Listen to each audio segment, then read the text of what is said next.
Hello বন্ধুরা, কেমন আছো সবাই? আশা করি অনেক অনেক ভালো আছো। আজকে তোমাদের শোনাবো আমার ছেলের সাথে ঘটে যাওয়া একটি ঘটনা। গল্পটি শেষ পর্যন্ত দেখো, তাহলে বুঝতে পারবে। আমার নাম নাজমা, বয়স 40। আমার ছেলের নাম অরণ্য, ওর বয়স 18। এই বয়সটা খুব নিঃশব্দ, অথচ ভেতরে যেন একটা শব্দই সবসময় চলতে থাকে, কোনো অদৃশ্য নদীর গোপন স্রোতের মতো। আজ বিকেল 4টে, জানালার পাশে বসে আমি দেখছিলাম অরণ্য কিভাবে ধীরে ধীরে তার স্কুল ইউনিফর্মের বোতাম খুলছে। তার চুলগুলো এলোমেলো, মুখটা ঘর্মাক্ত, চোখে এক ধরনের নির্লিপ্ত ক্লান্তি। বাইরে আকাশটা ধূসর, ছাইয়ের মতো, মেঘে ঢাকা নরম আলো এসে ঘরের ভেতর ছড়িয়ে আছে। আমি রান্নাঘরে ছিলাম কিছুক্ষণ আগে, এখন বসে আছি সোফায় চুপ করে। ঘরের নিঃশব্দতা আমার কানে ঢুকে পড়ে, যেন আমি কোনো এক অদ্ভুত সময়ের ফাঁদে আটকে আছি। অরণ্য কিছু বলে না অনেক দিন। ওর মধ্যে এক ধরনের ভিতর ভাঙা নিঃশব্দতা কাজ করে এখন, যা আগে ছিল না। স্কুলে যেমন থাকে চুপচাপ, বাড়িতেও তেমন। কিছু বন্ধু আছে, কিন্তু ওর চোখে মুখে কখনো আনন্দ দেখি না, যেমন এক কিশোরের মুখে থাকার কথা। বরং একটা অদ্ভুত নিরাসক্ত অভিব্যক্তি যেন সব সময় মুখে লেগে থাকে। আমার বুকের মধ্যে একটা হালকা কষ্ট বাজে। ওর বাবা চলে গেছে 3 বছর হলো, কোনো শব্দ ছাড়াই চলে যাওয়া, ঠিক যেন একটা নীরব ভূমিকম্প। আমাদের ঘর আলাদা হয়েছিল আগে, তারপর একদিন লোকটা আর ফেরেনি। সেই সময় অরণ্যর বয়স ছিল 15। ও কিছুই বুঝতে পারেনি, কিংবা হয়তো বোঝার অভিনয় করেছিল। আমি তখন ঘরের একক মালিক হয়ে উঠেছিলাম, কিন্তু ভিতরে ভিতরে প্রতিনিয়ত ভেঙে পড়ছিলাম। সময় গড়িয়েছে, আমি কাজ করি এখন, মাঝে মাঝে বাইরে যাই, আবার ফিরে এসে নিজেকে খুঁজে পাই এক শূন্য ঘরে। আর অরণ্য, সে যেন দিনে দিনে আরও বেশি কিছু হয়ে উঠছে, কিন্তু কি সেটা বুঝতে পারছি না। আমি অনেক সময় ভাবি, আমার ভেতরে কি বদলেছে? আমি কি আগের মতো মা আছি, নাকি অন্য কিছু হয়ে উঠছি অরণ্যর চোখে? সেই চাহনি, সেই নিঃশব্দতা, সব কেমন যেন বদলে যাচ্ছে। আমি আর ঠিক বুঝতে পারি না আমরা কোন পথে যাচ্ছি। গতকাল রাতে আয়নার সামনে দাঁড়িয়েছিলাম অনেকক্ষণ। চুল মুছছিলাম তোয়ালে দিয়ে, আর নিজের চোখে তাকিয়েছিলাম আয়নায়। নিজেকে দেখে চিনতে কষ্ট হচ্ছিল। আগেও তো নিজেকে দেখেছি, কিন্তু আজকের দৃষ্টিটা আলাদা। আমার মুখে যেন অন্য এক ছায়া। একা ঘরে আয়নার ভেতরে দাঁড়িয়েছিল এক নারী। সে কি কেবল মা, নাকি আরেকটা কিছু? সেই প্রশ্নটাই আজকাল আমাকে কুড়ে কুড়ে খায়। আমার বয়স 40, শরীরটা কেমন জানি ধীরে ধীরে বদলেছে। এখনও আয়নায় তাকালে নিজেকে সুন্দরী মনে হয়, যদিও বয়সের ছাপ আছে। কিন্তু আমি জানি এই শরীর এখনো কারো চোখে ধরা পড়ে, ওর চোখে, অরণ্যর চোখে। কিছুদিন ধরেই আমি টের পাচ্ছি ওর চোখ আমার দিকে আলাদা রকমভাবে চেয়ে থাকে। আমি যখন হাঁটি, যখন ঘর পরিষ্কার করি, কিংবা রান্নাঘরে কাজ করি, ওর দৃষ্টি আমার শরীর ছুঁয়ে যায়। প্রথমে ভেবেছিলাম কল্পনা, কিন্তু না, এখন বুঝি এটা কেবল কল্পনা না, এটা সত্যি। সেদিন দুপুরে আমি সিঁড়ি দিয়ে উঠছিলাম, শাড়ির আঁচল একটু পিছলে গিয়েছিল। হঠাৎ তাকিয়ে দেখি অরণ্য নিচে দাঁড়িয়ে চেয়ে আছে। তার দৃষ্টি আমার পিঠে, কোমরে আটকে আছে, চোখ সরায় না। আমি থমকে যাই, কিছু বলি না, শুধু ধীরে ধীরে আঁচলটা ঠিক করি।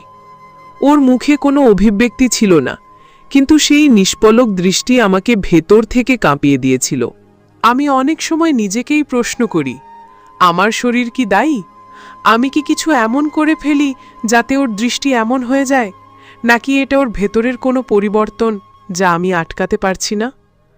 আমি তো মা, কিন্তু আয়নায় আমি এখন আর শুধু মা নই। আমি এক নারী, যার দিকে তার নিজের সন্তান চেয়ে আছে অন্যভাবে। আয়নার সামনে দাঁড়িয়ে আমি নিজের বুকের দিকে তাকাই, নিজের ঘাড় ছুঁয়ে দেখি। আমার ত্বক, আমার চুল, আমার ঠোঁট, সব যেন আজকাল ওর চোখে নতুন হয়ে উঠেছে।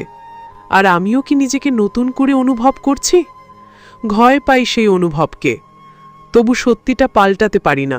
আমার ঘরের দরজাটা আমি সবসময় বন্ধ রাখি না। জানালাগুলো খোলা থাকে, বাতাস ঢোকে, আর দরজাটা আধা খোলা।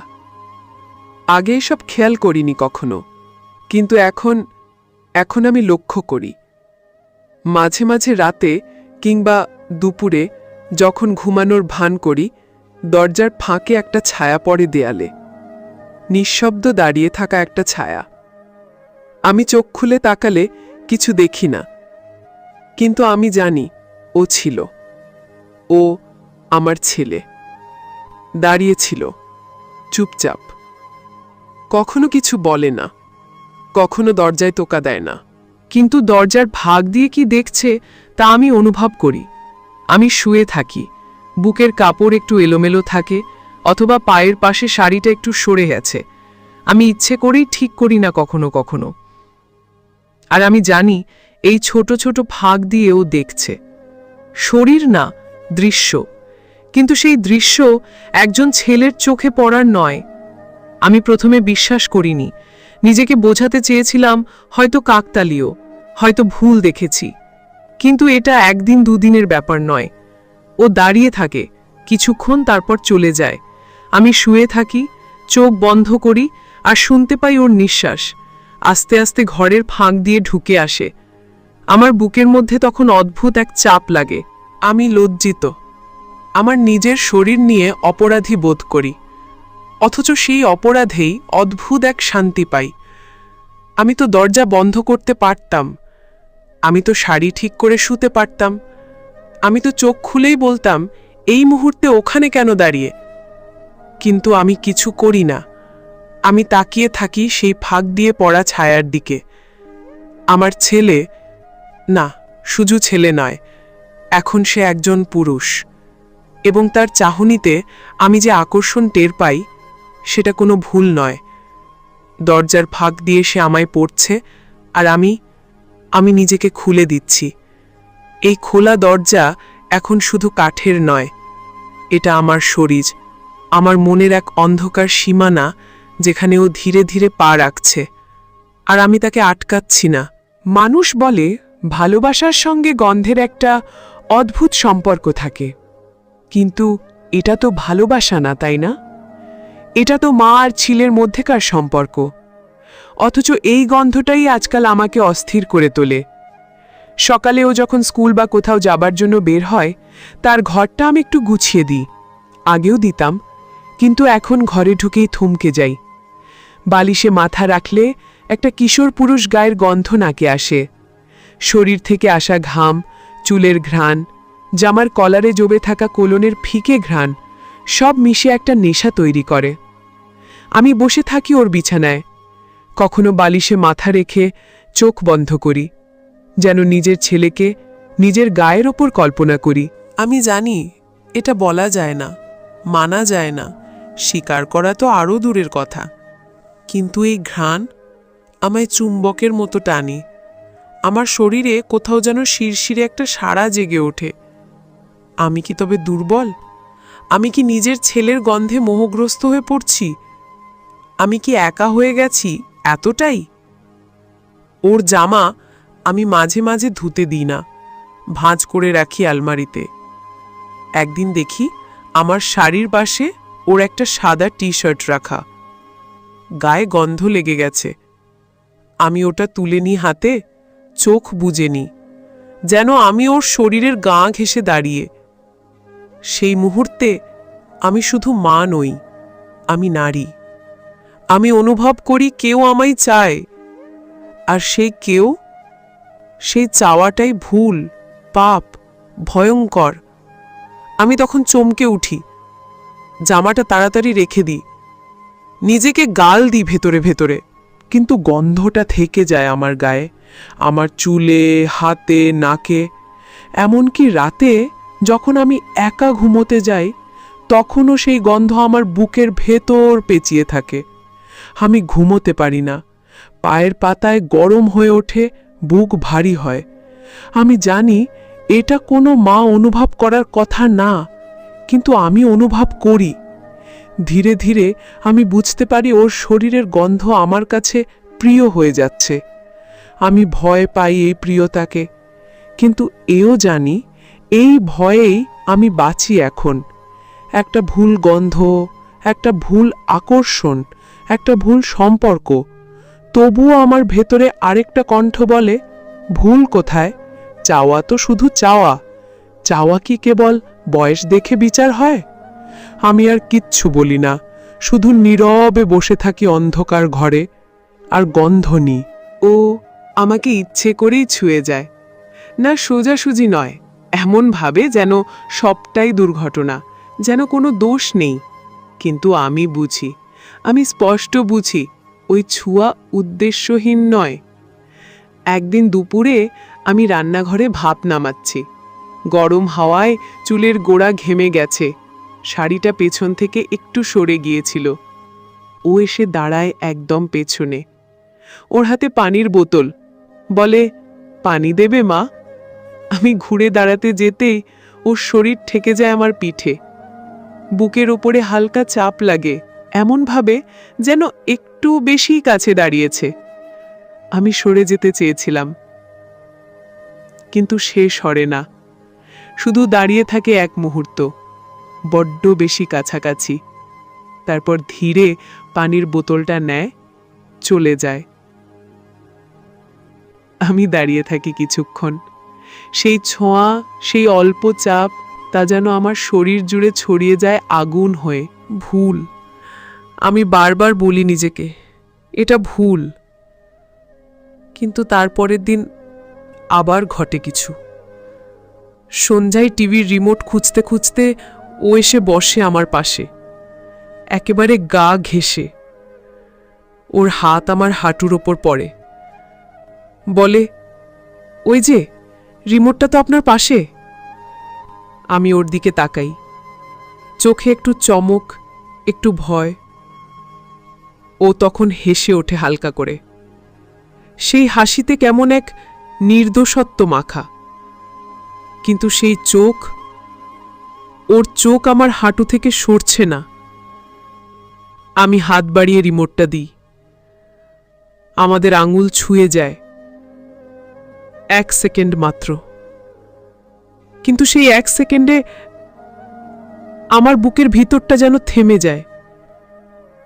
ওর আঙুলে কিছু নেই, না কোনো চঞ্চলতা, না কোনো শক্তি। অথচ আমার মনে হয় সেই ছোঁয়ায় কোনো বার্তা ছিল, একটা গোপন ডাক। এমন হতে পারে না কি ও নিজেও জানে না কি করছে? বয়স 18, রক্ত গরম, শরীর চেনা শুরু করছে। কিন্তু আমি তো জানি কি হচ্ছে। আমি বুঝি এই দুর্ঘটনাগুলো দুর্ঘটনা নয়। একটা সন্ধ্যায় আমি দাঁড়িয়েছিলাম বারান্দায়, চুলে পানি দিচ্ছিলাম। হঠাৎ পেছন থেকে ও এসে বলল, শাড়ি নিচে গড়িয়ে যাচ্ছে মা। ওর হাতে গামছা ছিল। আমি কিছু বলার আগেই ও গামছাটা এনে রাখলো আমার পিঠের ওপরে। তার আঙুল টেনে দিল আমার পিঠ বরাবর, কোমর পর্যন্ত।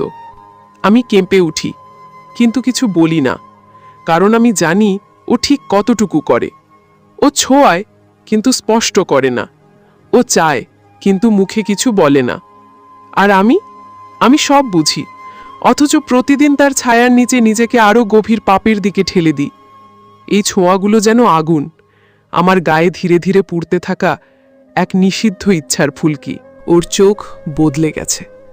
একসময় সেই চোখে শুধু নির্ভরতা দেখতাম, এখন সেখানে এক ধরনের চুপচাপ আগুন। আমি যখন কথা বলে ও চেয়ে থাকে আমার ঠোঁটের দিকে। আমি যখন হাঁটি ওর দৃষ্টি আমার শরীর ছুঁয়ে যায়, পিঠ, কোমর, বুক, সব জায়গা দিয়ে। আমি বুঝি, কিন্তু বলি না কিছু। বললেও হয়তো অস্বীকার করবে, আবার হয়তো কিছু বলবেই না, শুধু চেয়ে থাকবে সেই আগুন ভরা চোখে। একদিন বিকেলে আমি ঘরের আয়নার সামনে দাঁড়িয়ে ব্লাউজ বদলাচ্ছিলাম। দরজা একটু খোলা ছিল, আমি খেয়াল করিনি। হঠাৎ আয়নায় দেখি ও দাঁড়িয়ে আছে দরজার ফাঁকে। কোনো শব্দ নেই, কোনো কথা নেই, শুধু চেয়ে আছে আমার পিঠে, গলায়, সিঁথির নিচে নেমে যাওয়া খুলে যাওয়া শাড়ির দিকে। আমি থেমে যাই, দম বন্ধ হয়ে আসে। কয়েক সেকেন্ড দাঁড়িয়ে থাকি চুপ করে, জানি ও দেখছে, আমি যেন ইচ্ছা করে দাঁড়িয়ে থাকি কিছুক্ষণ, তারপর ধীরে দরজা বন্ধ করি। কিছু বলি না। সেই রাতে আমি ঘুমাতে পারিনি। আয়নার সে প্রতিচ্ছবি বারবার ভেসে উঠেছে চোখে। সে চাহনি, সেই নিঃশব্দ স্পর্শের মতো অনুভূতি আমার সারা পিঠ জুড়ে যেন আগুন লেগে থাকে। ছেলের চোখে আমি এখন শুধু মা নই, আমি নারী। পরদিন সকালেও বলল, আপনার হাসি দারুণ লাগে মা। আমি থমকে যাই। মায়ের হাসি কারো দারুণ লাগা স্বাভাবিক কথা নয়। আমি ওর দিকে তাকাই, ও আমার চোখে চোখ রাখে। সেই চোখ সরিয়ে নেয় না একটুও। আমি জোর করে হাসি, যেন কিছু হয়নি, কিন্তু আমি জানি সবকিছু বদলে যাচ্ছে। ওর দৃষ্টি এখন কোমল না, কামনাময়। আমার শরীর ওর চোখে আশ্রয় নয়, লালসার জায়গা। আমি ভয় পাই, আবার একই সাথে কোথাও যেন নিজের ভেতরে খুশি হতে থাকি, কারণ সেই দৃষ্টিতে আমি নিজেকে আবার নারী বলে অনুভব করি। এত বছর পর নিজের ছেলের চোখে আমি নতুন করে আবিষ্কার করি নিজের শরীর, নিজের চুল, নিজের হাসি। কিন্তু সেই আনন্দে মিশে থাকে ভয়, গ্লানি আর নিষিদ্ধ পাপের ছায়া। আমি জানি এই দৃষ্টির পরের ধাপ আছে। স্পর্শ, নীরবতা, তীব্রতা সব আসবে। কিন্তু আমি কি থামাতে পারবো সব? নাকি শুধু দাঁড়িয়ে থাকবো আয়নার সামনে আর অপেক্ষা করব কখন আবার সেই চোখ আমার পিঠ ছুঁয়ে যাবে? বিকেলটা ছিল অদ্ভুত চুপচাপ। আমি খাটের পাশে দাঁড়িয়ে ওর জামাকাপড় ভাঁজ করছিলাম। জানি ও ঘরে আছে, পেছনে কোথাও শব্দহীন পায়ে ঘুরে বেড়াচ্ছে। আমি ইচ্ছে করেই কিছু বলিনি। মাঝে মাঝে আমি এমন করি, চুপচাপ থাকি, যেন নিজেকে একটা পরীক্ষার মধ্যে রাখি। দেখি ও কি করে। আমি একটু ঝুঁকে নিচু হই একটা গেঞ্জি তুলতে।